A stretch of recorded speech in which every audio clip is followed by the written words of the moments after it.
to celebrate the greatest saint that 20th century has seen. Yogi Ram Suratkumar is our beloved master, and he has attracted disciples from all over the world.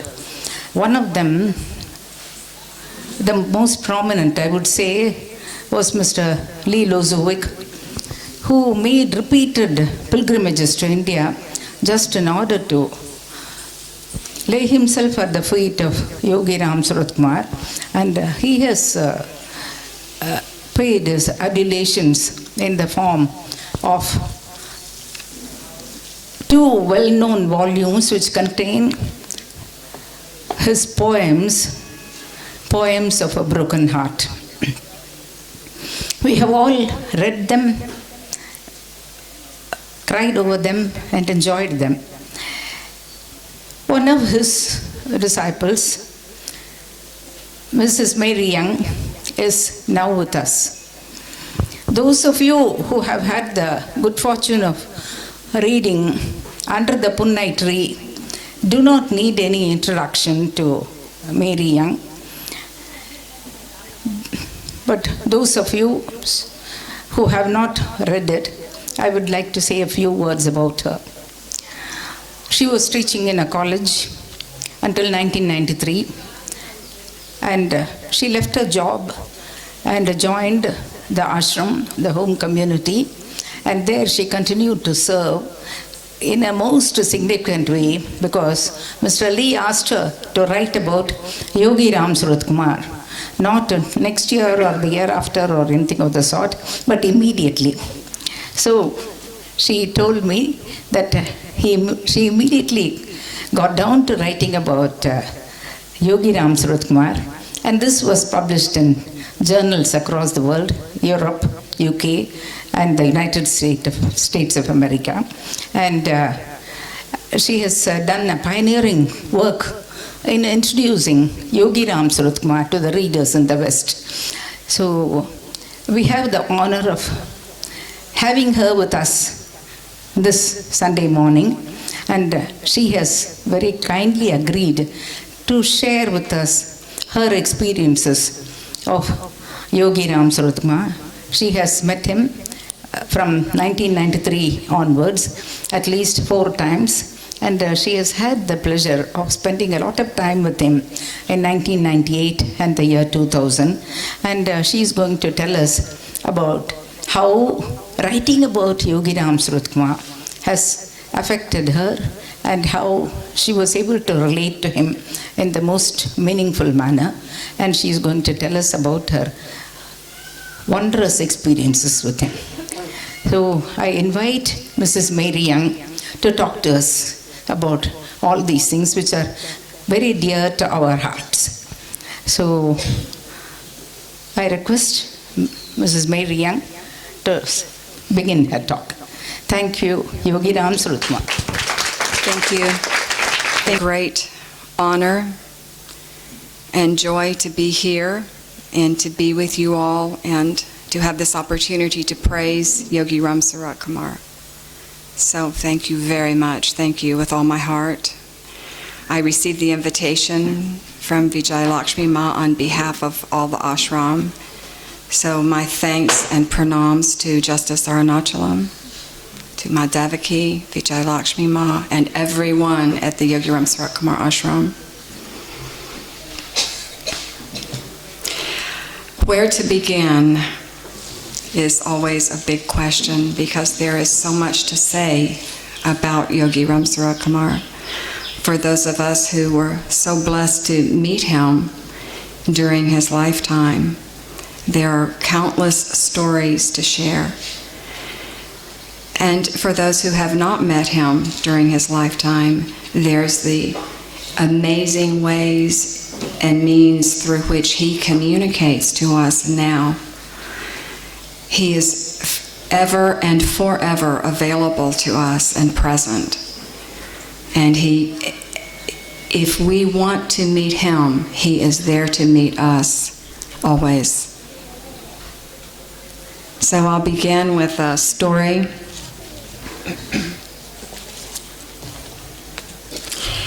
I hope you will bear with me. I would like to also, excuse me, sing some of the songs. When I was in Yogi Ram Sarat Kumar's company, he always asked, sing these songs for this beggar. So I will sing a few songs also this morning.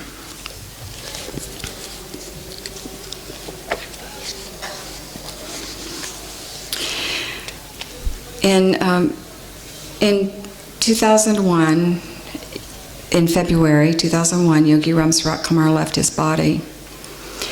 In the year 2000, in November and December, I was here with Lee and accompanied Lee Lazowick, disciple of Yogi Ram Sarat Kumar, and a large group of people. And during that visit, there were some wonderful leelas that occurred, which I will come back to later.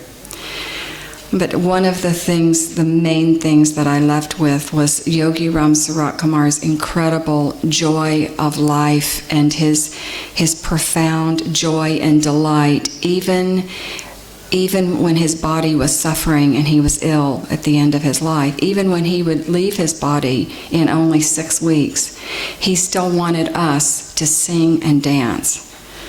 And this was one of the greatest gifts he gave me, was his request. Mary can sing and dance, as some of you remember. So I will share with you from the beginning of writing this book. The last chapter of this book is titled, Under the Pune Tree, I'm reading from. The last chapter is titled, Leela in the Garden of Delight. So to give you a little taste of our experience of Yogi Ram Sarat Kumar in the West, when I began the task of writing this book, it had been almost 2 years since Yogi Ram Sarat Kumar left his body, took Mahasamadhi, and we came back to India 2002 with Lee.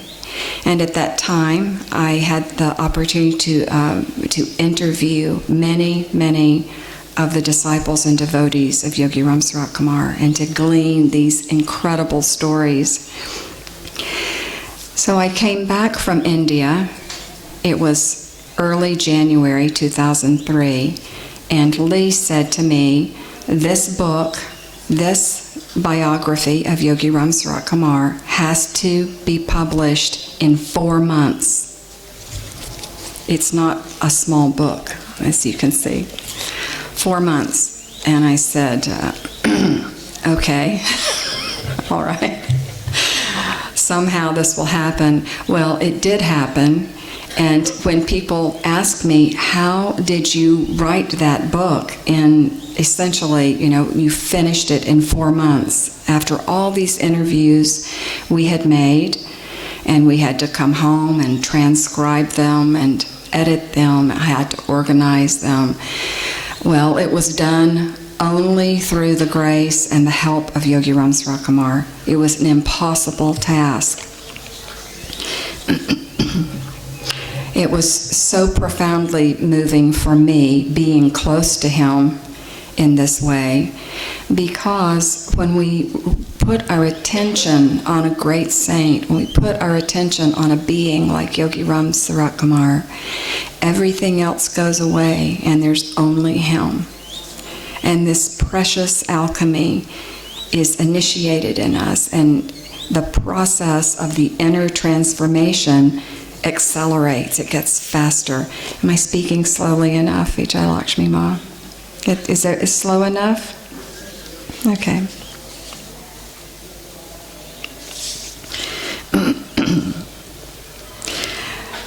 So I was in the midst of this process of writing 12, 14 hours a day, completely immersed in him. And so I will read a little to you so you can get the flavor of this. One sunny morning in January 2003, I took a few moments away from my desk to visit with a friend. when I cut the conversation short and I said to her, I have to get back to the Garden of Delight. The Garden of Delight. Because I didn't know that I was thinking of this project as the Garden of Delight, but in fact I was. Because there was so much joy, so much beauty and grace flowing through from Yogi Ramsara Kumar.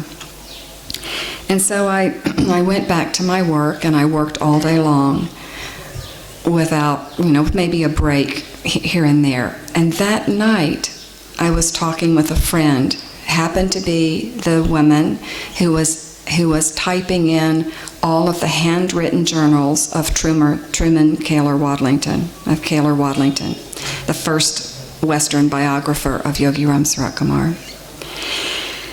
And she said, I want to tell you this dream that I had 2 years ago about Yogi Ramsara Kumar. Because you understand that dreams are one of the main avenues through which Yogi Ramsara Kumar speaks to us, especially in the West, because we didn't get to be with him all the time. He would come to be with us in our dreams. This is the dream that she told me. Remember that I had said earlier this day, I must go back to the Garden of Delight. This is her dream. I was standing in the middle of a feasting hall, and there were 100 people there. They were all eating from long tables, talking, busy. I was surprised to see Yogi Ramsara Kumar standing in the aisle between 2 tables. Everyone else was oblivious to his presence. No one else saw him, heard him. No one realized he was there. And she was amazed at this. She couldn't understand. How can it be that Yogi Ramsara Kumar is right here in our midst and no one can see him? She said to Yogi Ramsara Kumar in the dream, can't they see you? He laughed, and he said, he laughed a lot, by the way. He laughed and said, not everybody can see me. Not everyone will see this. And then he led her down the aisle toward a door that opened into a bright, sunny courtyard, a garden filled with flowers. Brilliant flowers of all colors and shapes and textures. He said, look at the flowers. See how beautiful they are? Smell them, feel them. He said this with such childlike wonder and awe at the beauty of the flower garden. His laughter was joyous as he stood with her in the midst of this incredible profusion of God's creation, the beauty of creation. And he said, Yogi Ramsara Kumar said, this is the Garden of Delight. This is my teaching. This is it. This is it, right here. She said that the dream ended. He was just laughing and laughing and laughing.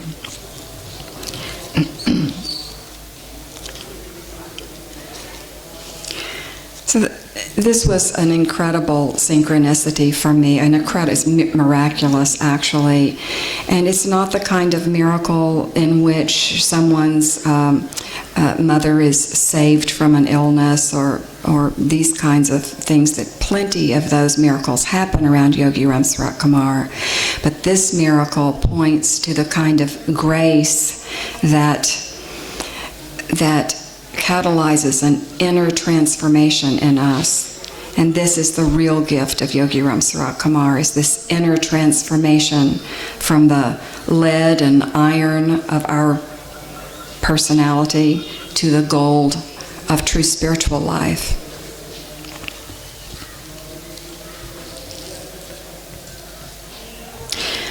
So I had at times wondered about why my teacher Lee was saying, you have to finish this book in 4 months, because that meant that we could not proofread it again and again and go over it very carefully and make sure there were no mistakes.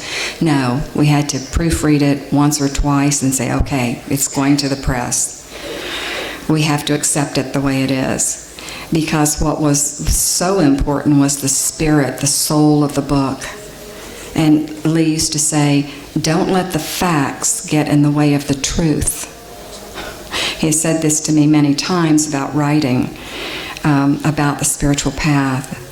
Because the truth is a deep inner mood. It's the bhav, the mood that's most important.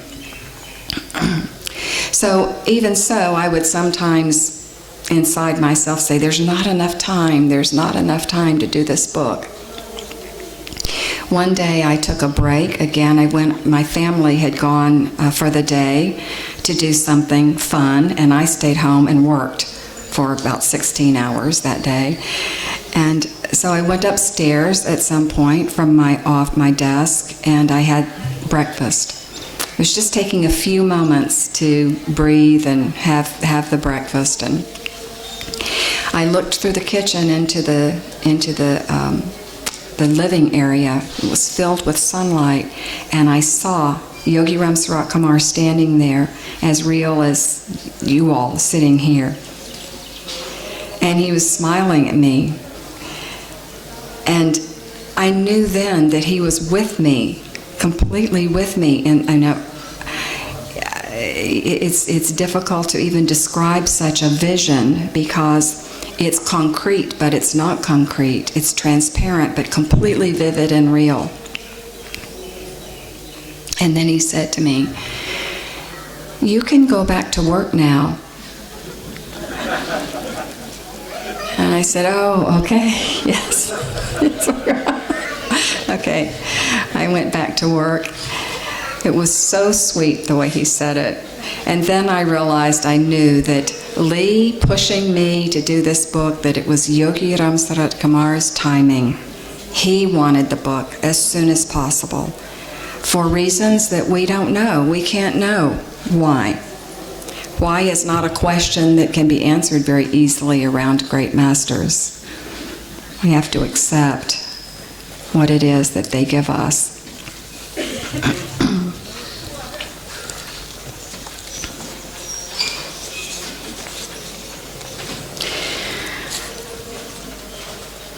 I love this quote from Yogi Ram Sarat Kumar: if there is love in a man's heart, the whole world will be beautiful. And this is so much his gift, this garden of delight, that we can begin to cultivate love within ourselves for the world. A friend of mine who is a Buddhist teacher, he said, after the master leaves his body, the master becomes more and more vivid in every aspect of creation. We begin to realize before the guru has left the body, we're focused on that form. And after the guru has left his body, everything becomes vivid with the guru's presence. Everything. So this is the great gift, the garden of delight, this precious incarnation that we have to cultivate love, to experience what the masters have to give us. If anybody has a question, it's fine to raise your hand and ask it.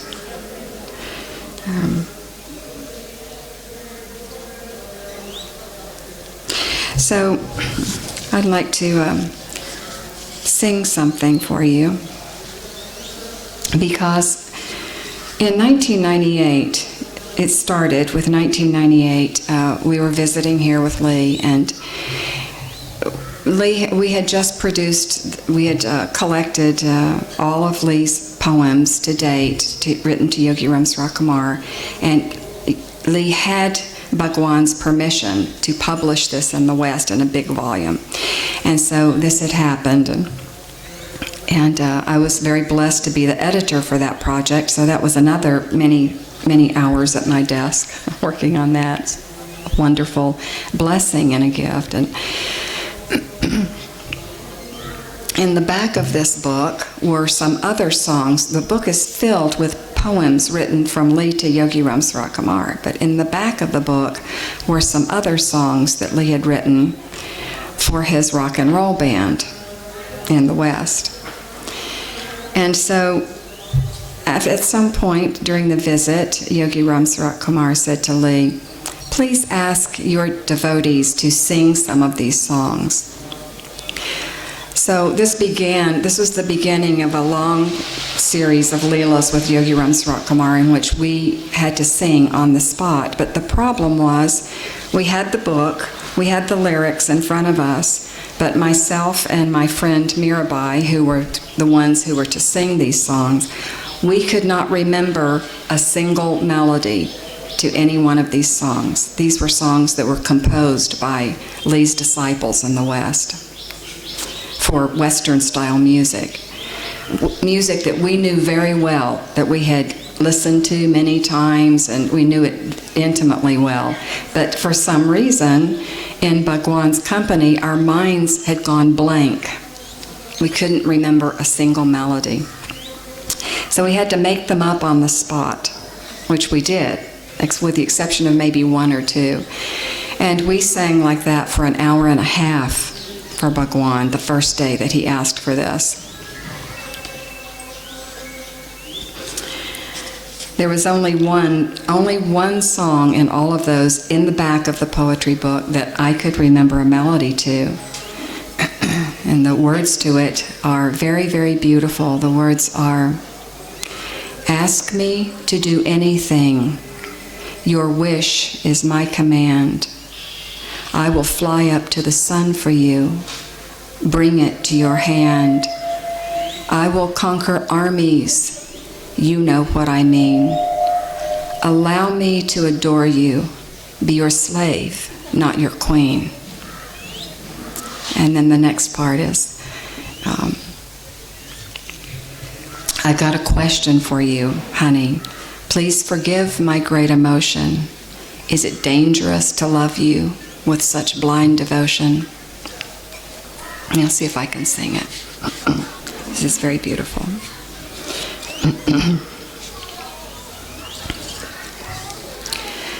"Ask me to do anything. Your wish is my command. I will fly up to the sun for you. Bring it to your hand. I will conquer armies. You know what I mean. Allow me to adore you. Be your slave, not your queen."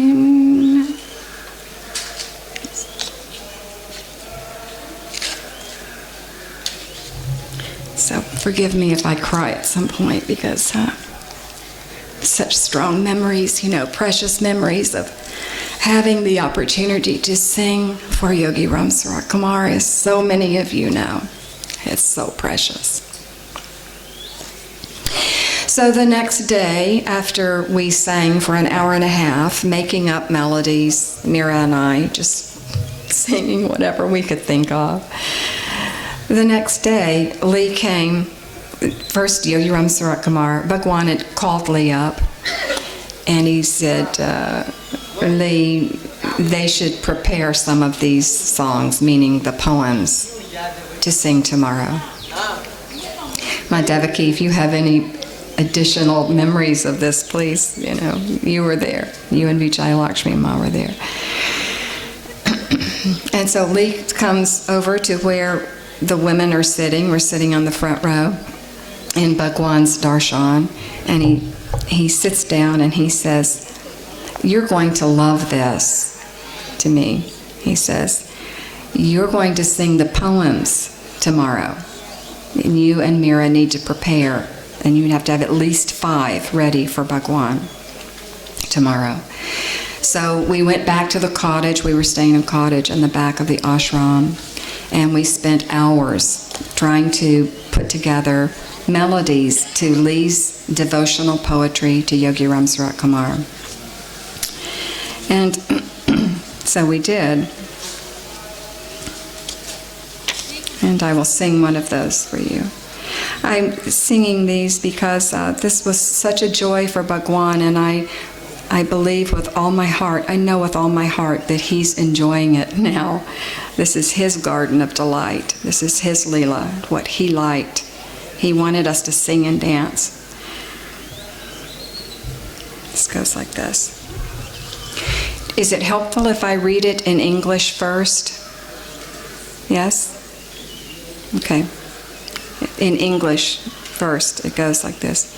Dear Father, heart of my heart, eyes of my eyes, soul of my soul, I had a dream of you once. It was both wonderful and terrible at the same time. You were overwhelmingly loving, as you always are to your son. And in this dream, we were as one, which is the experience here and now. Yet at the same time, you were severing me from your physical form. You were telling me that I was so completely you, I must go on and do my work, which is not other than your work, without such reliance and attachment on your body and your intimate company. Of course, I did not argue with you in that dream, as I have never argued with you in this dream. After all, I have vowed obedience to you. For isn't that the duty and the joy of a true son? Yet I wonder, Prince of Beggars, King of Madmen, you who have come to be my breath and my life, knowing that your name is all, that your benediction is without cease, knowing that you are more than with me, that you are me. And dare I say that one day, with your blessings, I will be you, knowing this too. Whether you will allow your son this most serious yet loving indulgence, his continuing association with the physical presence of you, with your wild and raging forms, with your peaceful and benign forms. Tell Lee, Lord and Father, will you break his heart even more than you already have in your sweet affection and compassion?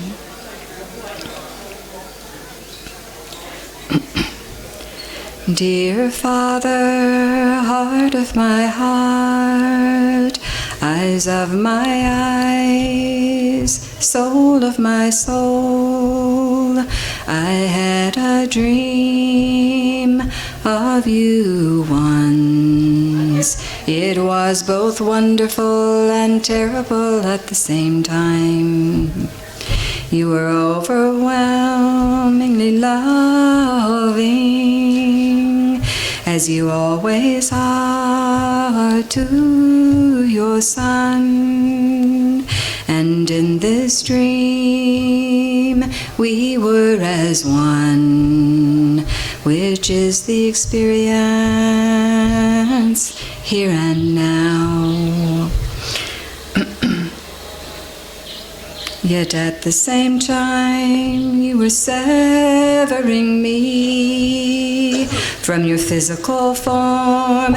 You were telling me that I was so completely you, that I must go on and do my work. Of course I did not argue with you in this dream,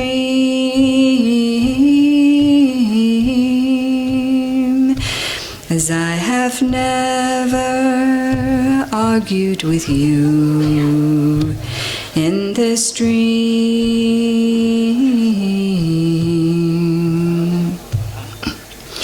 After all, I have vowed obedience to you, for isn't that the duty and joy of a true son?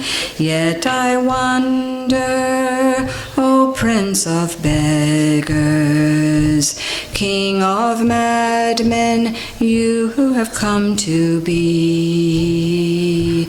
My breath and my life, knowing that your name is all, knowing that you are more than with me, that you are me.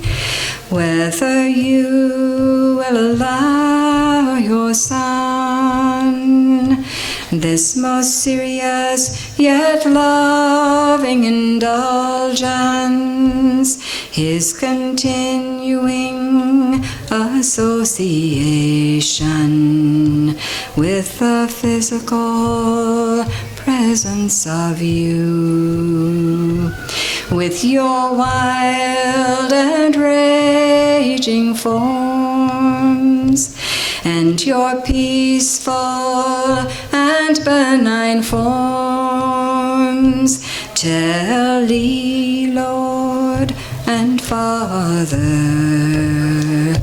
will you break his heart even more than you already had in your sweet affection and compassion.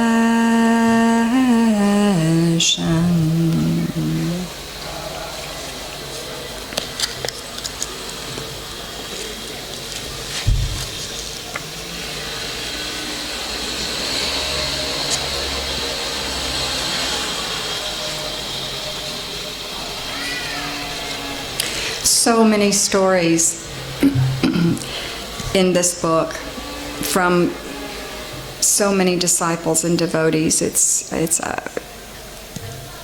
overwhelming, all of the leelas that Yogi Ram Sarat Kumar enacted with his devotees over the years of his life, and so many different phases of his work.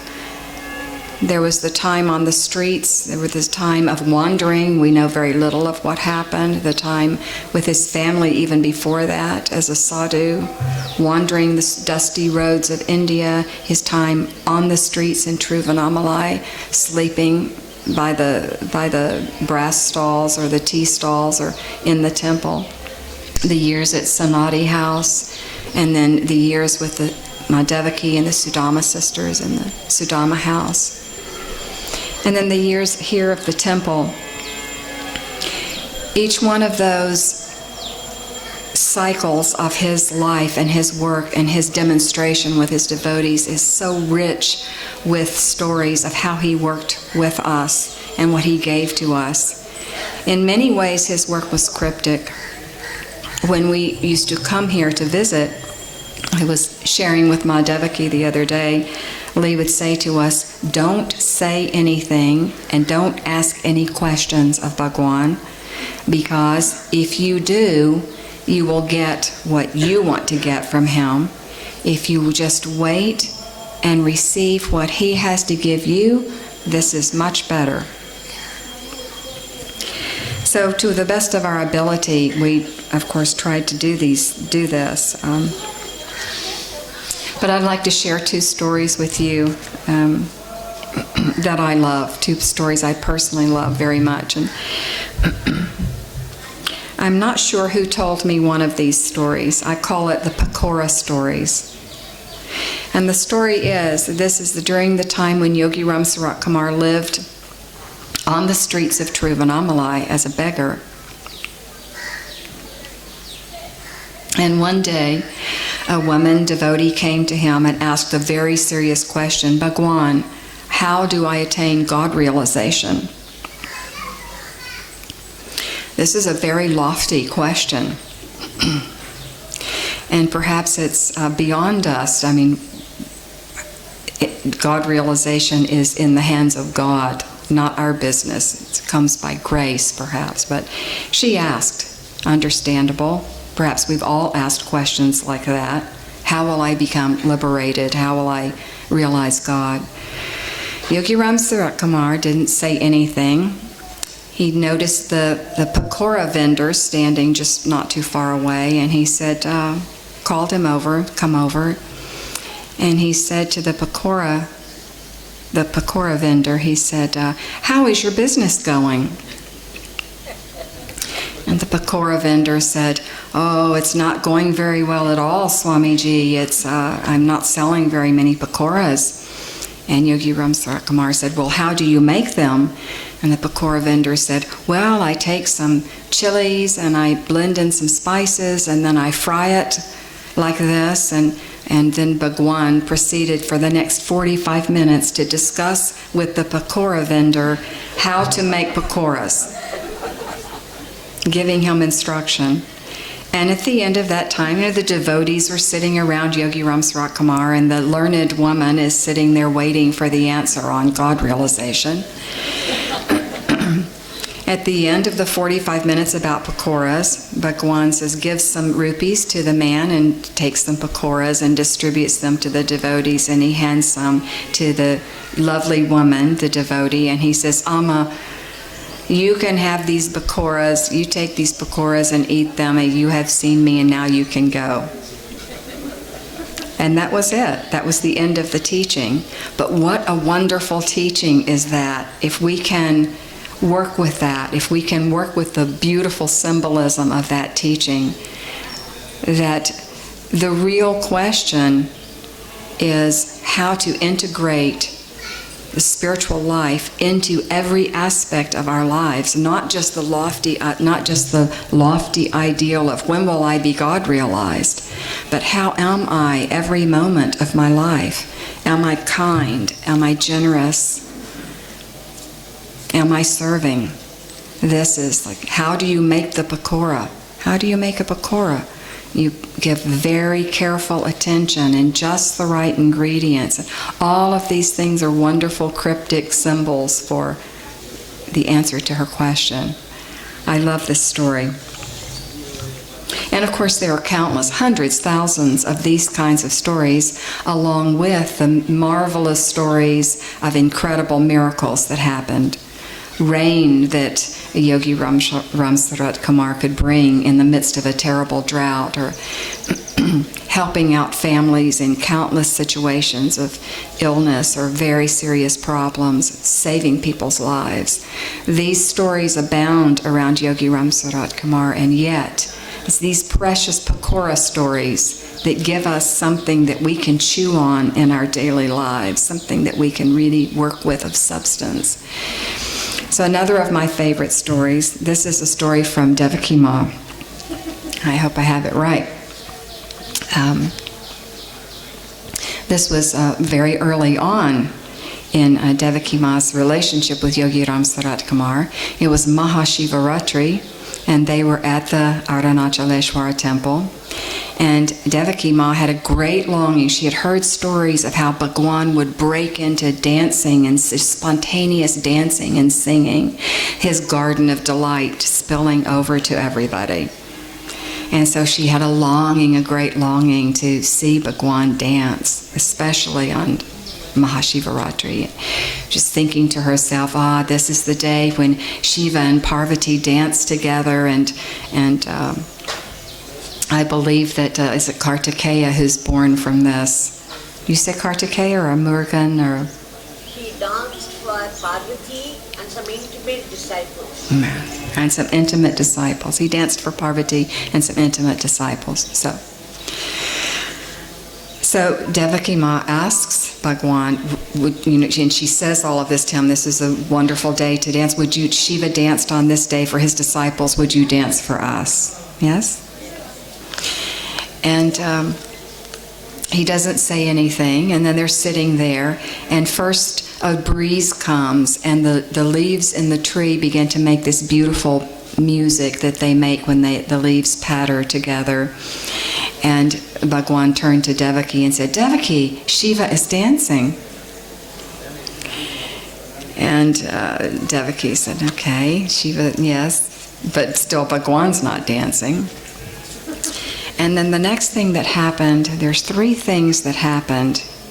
The third one, Let's see if I... The second one was three birds were gliding down. The birds. The birds came. Yes, suddenly 2 or 3 birds swooped low and flew across over the group that was sitting around Bhagwan. Again, he turned to Devaki and said, "Devaki, Shiva is dancing." This time, Devaki began to realize what he was communicating to her. It began to dawn, okay, yes. As the conversation with the devotees began again, it seemed that Yogi Ram Sarat Kumar was engrossed in talking with everyone else. When he turned very casually to Devaki and he looked at the ground beside her, and there was a centipede or a millipede crawling along, and he said, "Devaki, look, Shiva is dancing." And as Devaki told the story to me, he said this with such sweetness that it would melt your heart. So this is another way that his garden of delight was communicated to us, because Yogi Ram Sarat Kumar had the sweetest voice, not only his singing voice, which was so beautiful to hear, but his speaking voice was like music, the most beautiful music that we hear in nature, just lilting, melodious sound of the flute or the water running gently over rocks in a stream. Just melt your heart in an instant. So, Devaki, Shiva is dancing. And then she began to understand. She said, "This man is not going to dance. He's going to show me all the motions, all the movements around in nature, and make me aware that I have to see my Shiva dancing there." And that is really getting to know the truth. She realized that he was teaching her the way of the divine in the universe, the way the divine manifests in this manifest universe. And so she accepted it, she said. She resigned herself to his teaching and accepted that she would not see the God-man, the God-child of Tiruvannamalai, dance on this day, but that he would show her the truth. After a while, many people had left, some other devotees had left, and the priests brought the statue of Shiva Nataraj, the dancing Shiva, out of the temple, followed by a huge crowd, and they were full of religious fervor and singing and shouting and dancing. Everybody else was busy with the music and the drumming and the singing. Yogi Ram Sarat Kumar walked over to a corner and stood there alone, where no one was noticing him at all. Nobody was looking at him. The crowd of worshippers were busy looking at the statue of Shiva. And all of the devotees were gone now except for Devaki. Yogi Ram Sarat Kumar watched the crowd and raised his hands in blessing, but no one noticed. He went about his work silently and invisibly, as he had for so many years, people not even aware that the beggar was standing right there, that God in the form of the beggar was standing right there, blessing them. Hidden in the corner of the courtyard, hands raised in blessing, he began to dance. He began to dance, and he danced the divine dance, and he danced beautifully. In that moment, it was Shiva dancing, Shiva revealed in the movements of his hands and of his feet. He danced for just a moment or two, and then stopped. But it was an immeasurable gift of sweetness, of grandeur, and of power. Devaki said, recounting the story, one has to see it to believe it.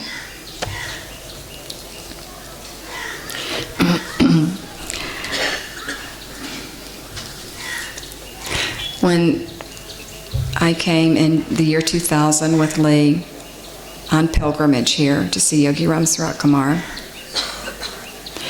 I was always writing and taking notes. Vijayalakshmi Ma said, "How did you write, talk about how you wrote that book." Well, I was always taking notes, and so I would be the person sitting out in the darshan with a notebook and a pen, writing furiously, writing everything down that I could write down. And if I could catch what Bhagwan was saying or what Devaki was saying, then I would write that down too, and also describing what I saw around me and what my inner experience was. And so in 2000, Yogi Ram Sarat Kumar could no longer walk, and he was reclining in one of the two chairs that you see in the back room in his private quarters there in the shrine. But he didn't miss anything that was going on. I was sitting there in the front, below on the floor, writing. And Raj Mohan, who was one of the people attending to him at the time, said he was someone I had not met on my previous trips, so I didn't know him, he didn't know me. He just saw this strange Western woman over there taking a lot of notes. And so Raj Mohan said to Yogi Ram Sarat Kumar, Bhagwan, why is that woman over there writing? That woman over there is writing. And Devaki Ma said, Bhagwan, that's Mary Young. And I guess that Bhagwan must have remembered this amazing thing that had happened in 1998 when I came. And so I'd like to tell you this story of a small miracle that happened for me with Yogi Ram Sarat Kumar. When I came in 1998 with Lee, years before, the first time I came, 1993, I had written a long article about meeting Bhagwan, the godchild of Tiruvannamalai, for the first time. And I had submitted this particular article to, as Vijay Lakshmi Ma was explaining, to different magazines. Lee had asked me to write this and submit it for publishing. And it had been published in Australia and in Europe and in the States. But I had submitted it to this little newsletter called Om Shri Ram, which is published by the devotees of Swami Paparam Das in the United States. I had submitted that letter in that article, it's maybe 4 or 5 pages long, all about Yogi Ram Sarat Kumar. And a little bit about Ananda Ashram as well and our visit there. But I had submitted that in 1994. It had been 4 years since I submitted it. And they would sometimes call me and say, we like your article and maybe we'll publish it someday, but not right now. I said, okay. So I had given up. That after 4 years, and we were getting ready to return to India on pilgrimage to sit at the feet of Yogi Ram Sarat Kumar once again. I was so happy. I had given up on this article being published. 2 days before we were to leave, and the last day that mail would be delivered in the United States, a big envelope shows up in my box from Om Shri Ram with the copies of the newsletter with the article in it 2 days before, and actually the last possible day that I could receive mail before getting on the airplane. And it had been published. It was a miracle, because why would they wait 4 years and then suddenly the article appears published in Om Shri Ram the day before I'm going to leave? So lo and behold, we were able to take this, and Lee brought this as part of his prasad to offer to Bhagwan. So there had been a Leela in which, this was the first of the Leelas in 1998, in which Lee gave Bhagwan the poetry book, and then he gave him Om Shri Ram magazine, the newsletter. And Bhagwan looked at the poetry book, and then he picked up the newsletter, and this was our first day in the darshan with Bhagwan. He picked up the newsletter and he opened it, and he said to Lee, I was sitting in the back, so I only heard later what he said. And he said, Lee, who wrote this article? And Lee said, one of my students wrote this article. And Bhagwan said, is she here? Is she here? And Lee said, yes, she's here. And he said, would she ask her to read this article for this beggar?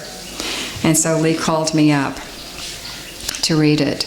And I was so overwhelmed being this close to Yogi Ram Sarat Kumar. And Lee had said to me, read it loud so he can hear you. And I tried to read it loud, but I was so overwhelmed that I, of course, did not read it loud. So when I was finished reading it, I took it to Bhagwan, and of course you always receive his blessing if you do anything for him. That's the wonderful thing about being asked to do anything, even if you don't know what you're doing and you have to lose face, you have to be embarrassed. It still doesn't matter because it's such a joy to do something for him and then go up and receive prasad. So he blessed me, and we had a little exchange about my name, and then I went and sat down. And then he called Lee up and he said, Lee, read this. And then Lee read it properly.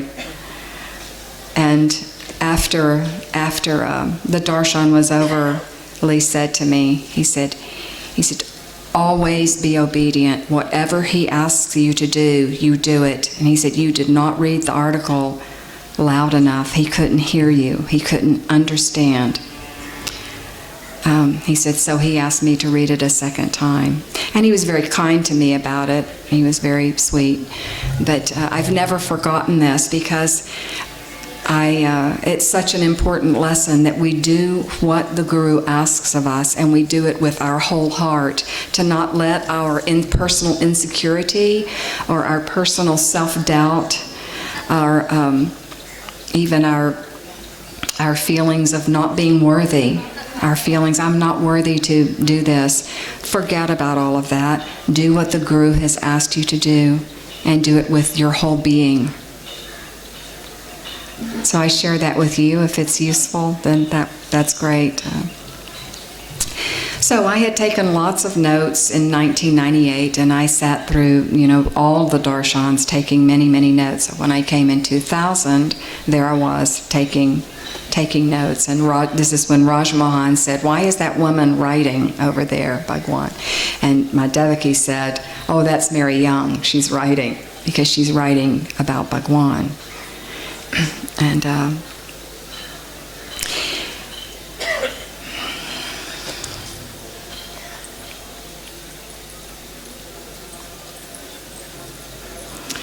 And then it wasn't very long after that, during these darshans, that Bhagwan began to call me. I would say, "Mary, Mary, come." And I would go up there, and my Devaki, Vijay Lakshmi Ma, were sitting there beside him. And I remember Bhagwan saying to me, he had asked me to sing and dance that morning. First of all, he said, "Just sing." And then he said, "Mary can sing." And I looked at Devaki Ma, and she said, "Bhagwan wants you to sing." And so that was great. I was ready for that. And then he said, "And dance." And Ma Devaki said, "And Bhagwan wants you to dance." She got this big smile on her face. And I said, can I ask a friend to come with me? Because, it's a little intimidating to stand up in the front of 1,000 people singing and dancing by yourself. So a friend went up there with me, and we sang and danced. But again, this was the beginning of the sing and dance leelas that were they permeated our weeks here with Bhagwan, and those last weeks before he left his body, those last weeks before the Mahasamadhi. That what he wanted us most to do was to sing and to dance, to rejoice, to be joyful in life, to experience the garden of delight. I love the quote on the wall, on the back wall here in the Pradhan Mandir, that says, if you just want to be happy, this makes God happy. It makes the Lord happy when we chant His name. So in the West, we chant His name and a lot, and we chant to many different melodies. And we chant, of course, to the melodies that we've learned here. These are our favorite and those dear to us, because when we chant in these melodies that you're chanting here, it brings us together. It's as if we're sitting here with you, really, and all of the memories that are in our bodies and in our cells of our years of being here, our years of pilgrimage. All of this becomes vivid and alive within us right in the moment, in the singing of His Nama.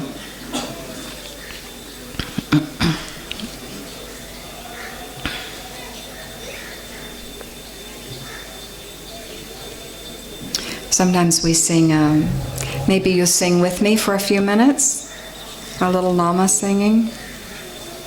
This is a different melody. It goes like this. Yogi Ram Sarat Kumar, Yogi Ram Sarat Kumar, Yogi Ram Sarat Kumar, Jaya Guru Raya. Yogi Ram Sarat Kumar, Yogi Ram Sarat Kumar, Yogi Ram Sarat Kumar, Jaya Guru Raya. Yogi Ram Sarat Kumar, Yogi Ram Sarat Kumar, Yogi Ram Sarat Kumar, Jaya Guru Raya. Yogi Ram Sarat Kumar, Yogi Ram Sarat Kumar, Yogi Ram Sarat Kumar, Jaya Guru Raya.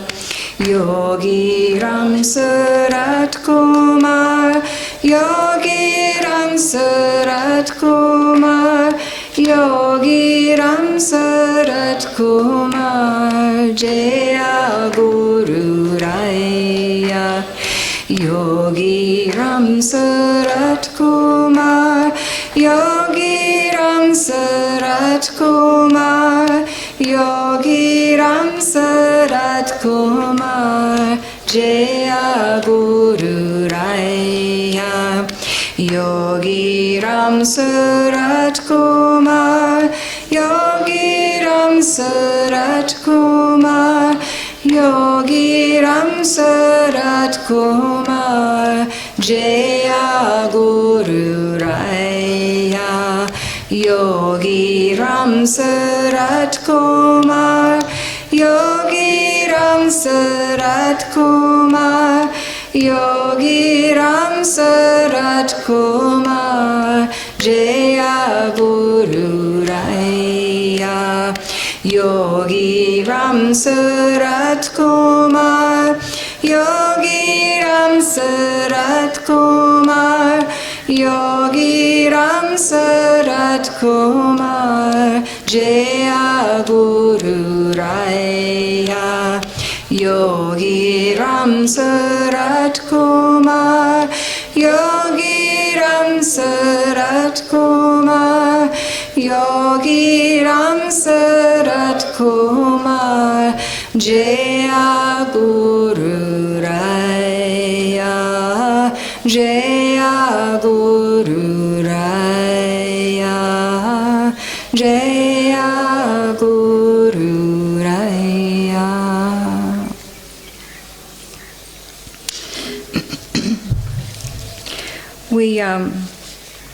We run into people in the West who have met Yogi Ram Sarat Kumar, and we have no idea how many lives he touched, and how many lives he continues to touch. So I want to share a story with you. This is published in our ashram journal, and I'll read a little of it. a couple of years ago, a student of Lee's, she was wanting to go on retreat, and she got this unusual invitation to translate for an American Zen Buddhist teacher named Bob Stahl, Robert Stahl. He was traveling in Europe and teaching meditation and mindfulness. He's a teacher in California who touches the lives of thousands, in fact, really hundreds of thousands of people, because he teaches people how to work with fear and anxiety in the United States. There's a lot of fear and anxiety in the United States, especially these days. So he's touching many, many people. Just keep that in mind as the story unfolds. So Bob, a Zen Buddhist Roshi, he's in Europe. He's teaching Vipassana meditation, and this student of Lee's is going to translate for him. And he begins to ask her, do you have a teacher? And she mentions Lee, and she says, and our Mahaguru is from lived in Tiruvannamalai. His name is Yogiram Surat Kumar. And Bob got this as they were together in the seminar. He's asking her these, and when she said Yogiram Surat Kumar, he got this huge smile and look of amazement on his face, and he said, he is your guru? He said, you can't believe this. He said, I met him in 1980. And then he told the story, some of which I will read. He was 26 years old. He was traveling in Burma, and he had been there with the Zen monks and learning from them and studying with them. And he had some friends who lived in Tiruvannamalai and Chennai, and they were devotees of Yogiram Surat Kumar. So young Bob, age 26, and one of his teachers wanted to come to India on pilgrimage from Burma, and they were going to come to Ramana Ashram and make pilgrimage to visit the Samadhi of Ramana Maharshi.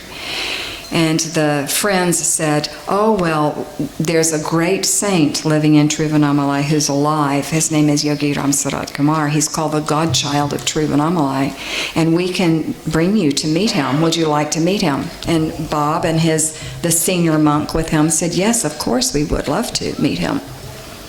So they came, and they met him on the streets of somewhere down near the Brass Market.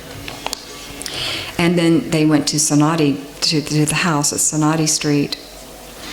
And he said they walked into the house, and it was filled with, he said, just so much stuff everywhere. And here was this beggar in dirty rags, and he was laughing and dancing and giving them coffee and prasad. And he said it was so different than the Zen monks that he'd been with. And he said, but I've always loved India, and I love the Indian saints, and so I was intrigued. I wanted to find out who this man was. So he said, all these austere Buddhist monks with their shaved heads and their robes and everything. And here's this dirty beggar. He said it was like a kind of crazy wisdom that he could feel that this man, this somehow divine beggar had been touched. He had been touched with something, but at the beginning he wasn't quite sure what he had been touched with. So he waited to see. He said, this man considered himself a beggar, and he considered himself a servant of Father in heaven. He said they stayed with him, and they talked and laughed, and they had coffee, and they had food, and it was a wonderful visit. And then it was time to go on to leave to go to Ramana Ashram. And the whole group had walked out the door of Sonati Street house, and Bob was the last one to leave. He said, so we were bidding our farewell, and he walked with us out onto the front door, onto the porch, and everyone else, they were moving down the steps or toward the car, when Yogiram Surat Kumar reached out and grabbed Bob Stahl's hand and held him there and wouldn't let him go. He said he just held him there, and he wouldn't let him go. He said, at first I was fine, but then I tried to let go, and he wouldn't let go. He said to me, Bhagwan said to Bob, "You're really curious, aren't you? You're really curious, aren't you?" And he kept repeating this, "You're curious, you're curious." And then he said he started rubbing his thumb and his hand on the inside of Bob Stahl's palm. And he kept saying, "You're very curious, you're really curious." And then he started laughing and laughing and laughing. All of a sudden, Bob said, time stopped. Something happened. I had an experience of infinity in that moment. It seemed like a vast expanse of time had gone on for endless, boundless time. And then at some point, my mind came back in and I got kind of worried. Oh my God, he's been holding my hand for an infinity of time. My friends have probably left me here. I don't know where they are. They've gone to Ramana's ashram without me, because he felt he had been there forever in that moment with Yogi Ram Sarat Kumar. And he thought to himself, what's going to happen now? So he tried to pull his hand away again, and this time Bhagwan just opened his hand and let go and laughed and laughed. And he said it was a very wild laughter. And he turned around and he saw that his friends were standing right there and that they hadn't gone anywhere. And this whole play had happened in an instant of time, an instant outside of time, completely timeless, boundless, eternal. So Bob said, I'll never forget this moment as long as I live. I don't know what it was that he did, but it was a taste of the infinite, a taste of, he said, it was totally unexpected. He said, I'd never heard the Sanskrit term Shaktipat. He said, I'm not a mystical person at all. I'm open to mystery, but I'm very pragmatic, and I don't tend toward magical things. I was surprised, and I knew that I had been very blessed. He said since that time, he's kept a picture of Yogi Ram Sarat Kumar on his personal shrine, and he remembers him every day. This is a man who is touching the lives of so many people. And we'd never heard of him. Nobody knew. There are countless, I've heard many accounts of people who met Bhagwan at some point along the way, but this story, of course, is amazing. So Bob Stahl said that he always, over the years, he began to understand that this saint, the godchild of Tiruvannamalai, was one of the four messengers. He said, in the Buddhist tradition, there are the four heavenly messengers lineage is part of the path that he's connected to. Four heavenly messengers. And he said that in the Buddha's life, in his 29th year, it was curiosity that led him out of the palace and out from the palace walls, and that Prince Siddhartha, the future Buddha, then encountered four divine messengers that helped him on his path, initiated him on his path. The first three were an old man, a sick man, and a corpse. Those were the first three. The fourth messenger was a wandering ascetic who revealed to him the existence of a path whereby all suffering can be transcended.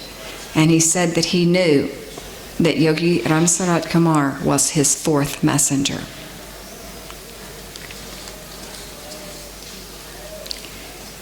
And he began to sing. He began to sing. Yogi Ram Sarat Kumar, Yogi Ram Sarat Kumar, Yogi Ram Sarat Kumar, Jai Guru Raya. Yogi Ram Sarat Kumar, Yogi Ram Sarat Kumar, Yogi Ram Sarat Kumar, Jaya Guru Raya. Yogiram Sarat Kumar, Yogiram Sarat Kumar, Yogiram Sarat Kumar, Jaya Guru Raya. Yogiram Sarat Kumar, Yogiram Sarat Kumar, Yogiram Sarat Kumar, Jaya Guru Raya. Yogiram Sarat Kumar, Yogiram Sarat Kumar, Yogiram Sarat Kumar, Jaya Guru Raya. Yogiram Sarat Kumar, Yogiram Sarat Kumar, Yogiram Sarat Kumar, Jaya Guru Raya. Yogiram Sarat Kumar, Yogiram Sarat Kumar, Yogiram Sarat Kumar, Jaya Guru Raya. Yogiram Sarat Kumar, Yogiram Sarat Kumar, Yogiram Sarat Kumar, Jaya Guru Raya.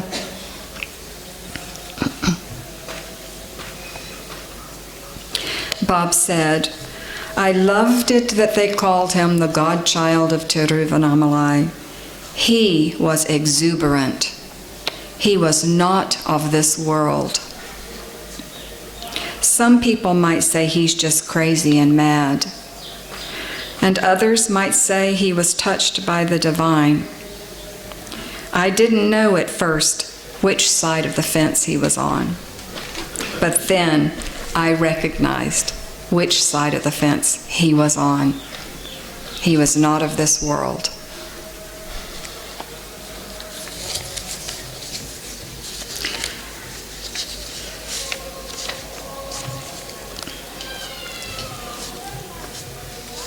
True words. Let's see.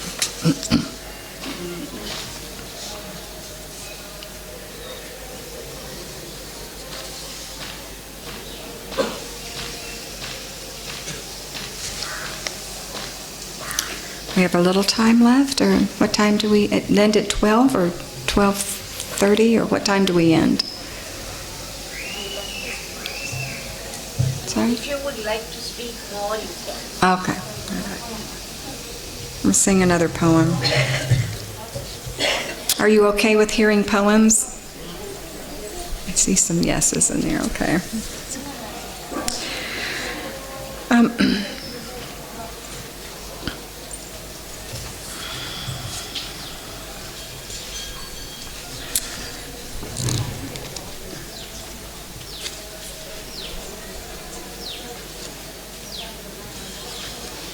I'll sing a short one this time. Some of them are very short, and some of them are very long.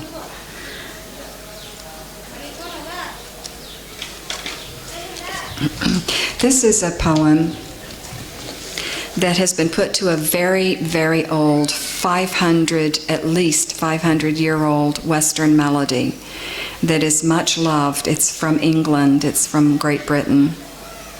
And the original poem is called Greensleeves, and it's a love song. But like many love songs, it carries this mood of the love that we have for the divine in the melody.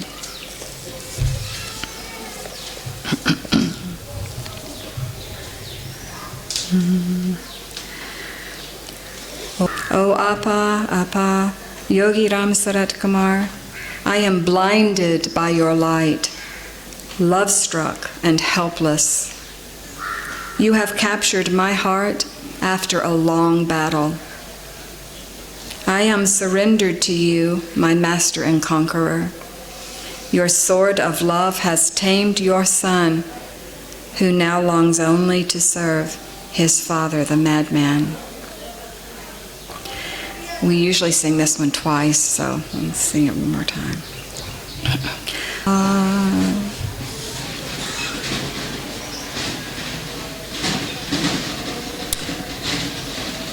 You have captured my heart after a long battle.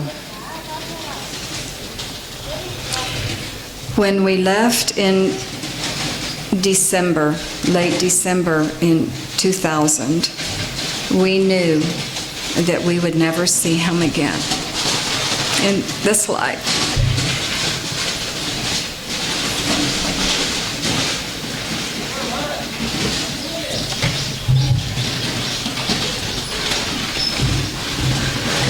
And though, of course, the relationship with the Guru is beyond space and time, and it's eternal, and yet, there's a famous Zen Buddhist poem that speaks to this relationship between form and formless. It's a very short poem. It goes, "The world is but a dewdrop. The world is but a dewdrop. And yet, and yet." And this says so much for me about this, the sweet sorrow of parting with the Guru's form in this life. And of course, it's a great lesson. It's a very, very big piece of sadhana, coming into relationship with the formless Guru and really establishing oneself in this. It's a very, very big work. I'm not sure why I was talking about that. 1998.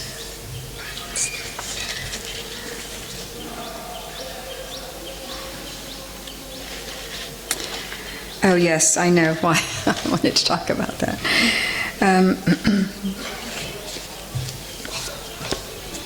When we were here in 2000 and leaving and saying goodbye to Bhagwan, and we had the opportunity to say goodbye individually to him. So we walked into a small room just over here, and in that room was Bhagwan in his reclining chair, and Devaki Ma and Vijayalakshmi Ma and Lee. Devaki Ma and Vijayalakshmi Ma were, as I looked at Yogi Ram Sarat Kumar, they were on his right, so you were on his left, and Lee was on the other side.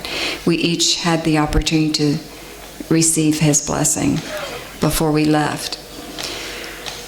So immediately we came out and got in our bus and drove away, and that was the last sight of him as he was wheeled in his chair outside the mandir, and he blessed us. And I cried the whole way from Tiruvannamalai to Chennai. And I was crying selfishly, I must say, because I had a very deep wish for this particular pilgrimage, knowing that I probably wouldn't see him again in this life. I had a deep wish for a deep prayer for a profound transformation for myself. And I left feeling knowing that big transformation, God realization, going back to the Pakora story, that hadn't happened. And it took a lot of years. So this was how long ago? This was 18 years ago.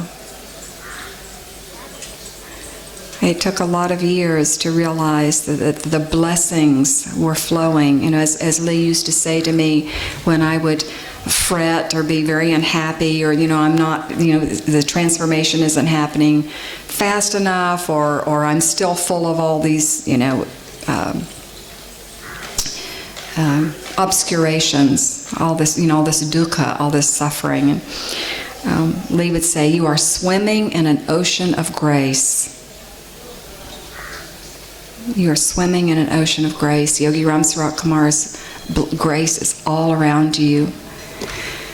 So it took some more sadhana for me to realize that this ongoing transformational process, that we're all works in progress, and that it's good to be a work in progress. It's very humbling, and it gives us gives us some ground beneath our feet, a place to stand where we are working, where we are doing our part in the transformational process.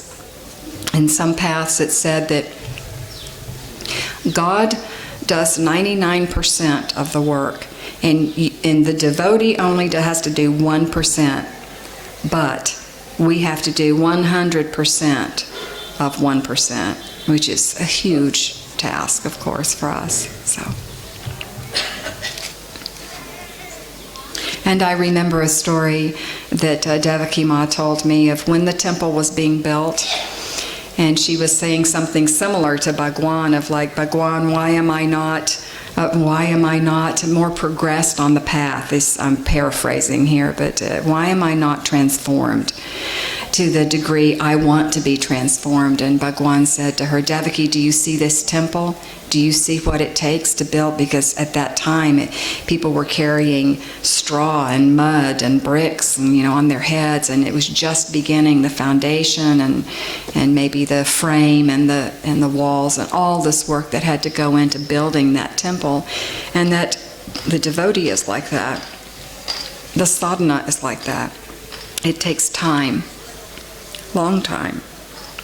He said, Yes. there will be a beautiful temple here in this place one day. Yes, How exactly. it looks today, Yeah. but there will be a beautiful temple here. Yes. And that's the way it is for us. That's how grace is working with us. There will be a beautiful temple one day.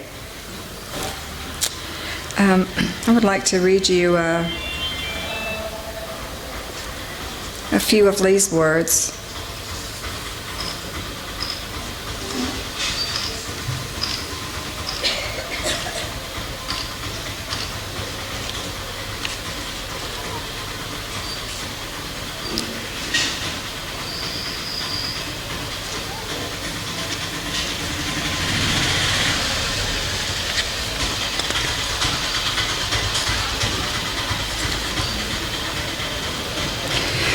Yogi Ramsarat Kumar used to ask Lee to talk in every darshan that I was ever in with them.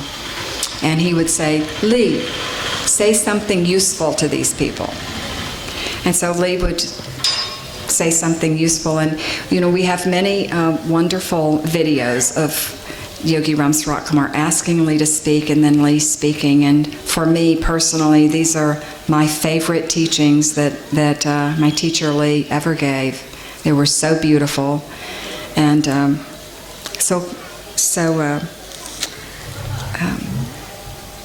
given at the feet of Yogi Ramsarat Kumar. It's so precious.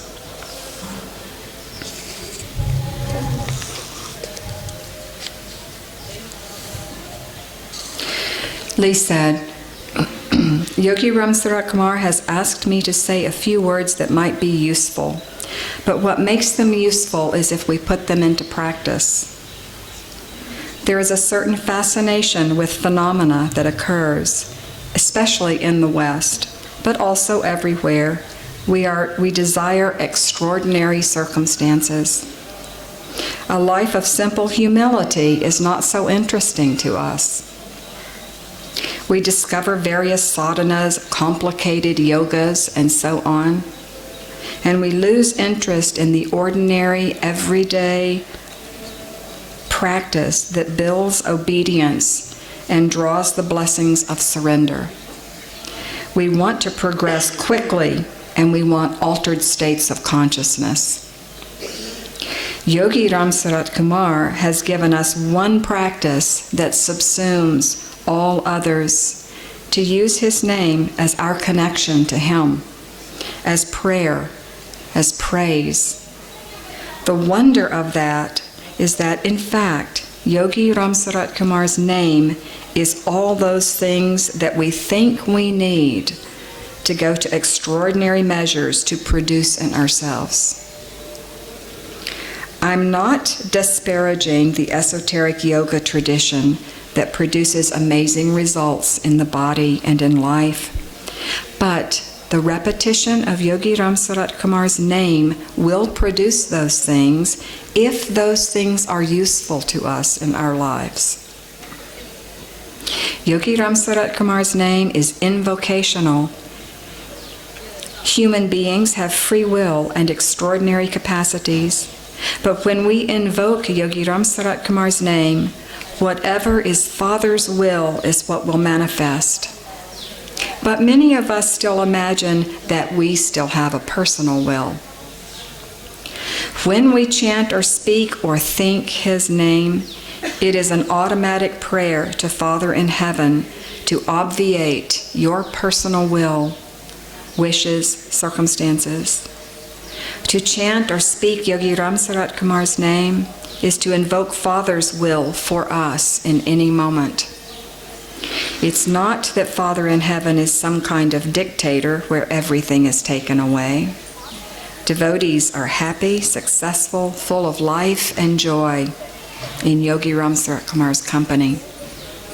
My request and prayer for all of us is to use the name of Yogi Ram Sarat Kumar with faith and remember him under all circumstances, night and day, to allow the blessings of Father in heaven to come in and sweep away all dust and to move us in that way.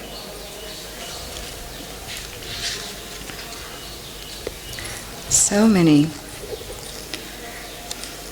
wonderful moments. So we just sing for just a moment that Nama again. Yogi Ram Sarat Kumar, Yogi Ram Sarat Kumar, Yogi Ram Sarat Kumar, Jaya Guru Raya. Yogi Ram Sarat Kumar, Yogi Ram Sarat Kumar, Yogi Ram Sarat Kumar, Jaya Guru Raya. Yogi Ram Sarat Kumar, Yogi Ram Sarat Kumar, Yogi Ram Sarat Kumar, Jaya Guru Raya. Yogi Ram Sarat Kumar, Yogi Ram Sarat Kumar, Yogi Ram Sarat Kumar, Jaya Guru Raya. Yogi Ram Sarat Kumar, Yogi Ram Sarat Kumar, Yogi Ram Sarat Kumar, Jaya Guru Raya. Yogi Ram Sarat Kumar, Yogi Ram Sarat Kumar, Yogi Ram Sarat Kumar, Jaya Guru Raya. Yogi Ram Sarat Kumar, Yogi Ram Sarat Kumar, Yogi Ram Sarat Kumar, Jaya Guru Raya. Yogi Ram Sarat Kumar, Yogi Ram Sarat Kumar, Yogi Ram Sarat Kumar, Jaya Guru Raya. Yogi Ram Sarat Kumar, Yogi Ram Sarat Kumar, Yogi Ram Sarat Kumar, Jaya Guru Raya. Yogi Ram Sarat Kumar, Yogi Ram Sarat Kumar, Yogi Ram Sarat Kumar, Jaya Guru Raya. Thank you. Thank you for your kind attention. Pranams to Bhagwan Yogi Ram Sarat Kumar. Pranams to my teacher, Leela Zawik, who introduced me to Yogi Ram Sarat Kumar and brought me here to sit at his feet. Thank you, Devaki Ma, Vijay Lakshmi Ma, all of the devotees of Yogi Ram Sarat Kumar Ashram, from everyone at Triveni Ashram in Arizona. We all send, everyone there sends love and pranams and deep gratitude to you for all that you are, all that you do. You inspire our path. Jai Guru. Jai Yogi Ram Sarat Kumar.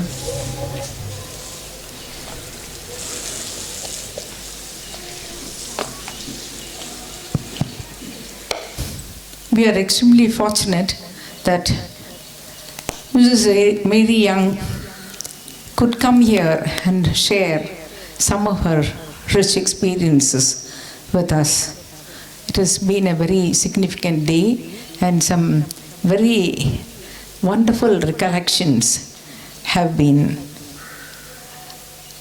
shared with us.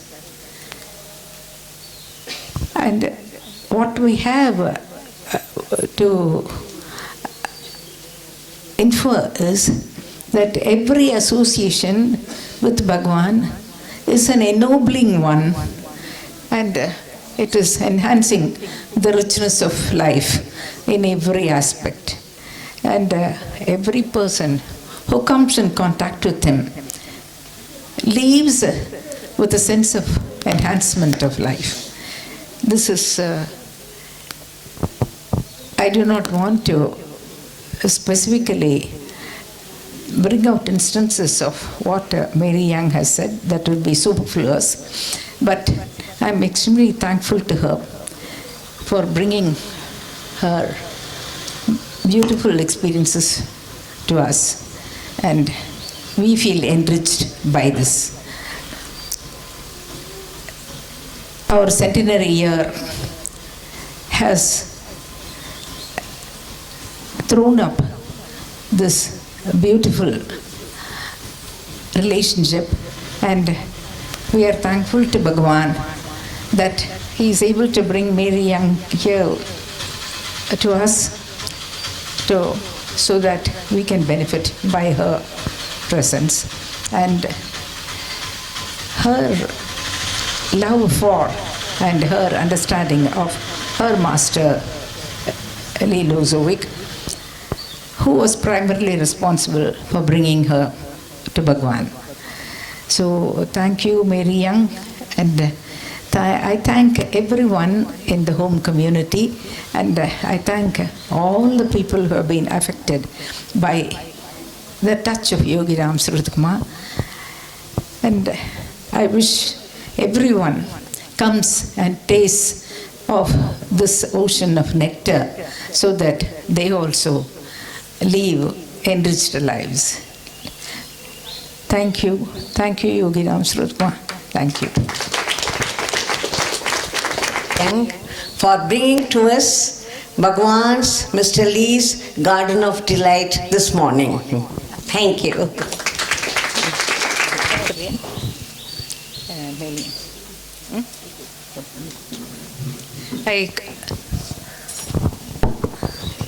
I request Ma Devaki to honor Mary Young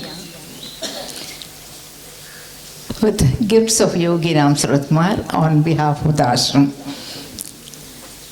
Yogi Ram Suratkumar, Yogi Ram Suratkumar, Yogi Ram Suratkumar, Jai Guru Raya.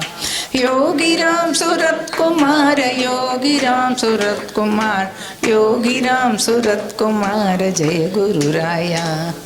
Yogi Ram Suratkumar, Yogi Ram Suratkumar, Yogi Ram Suratkumar, Jai Guru Raya.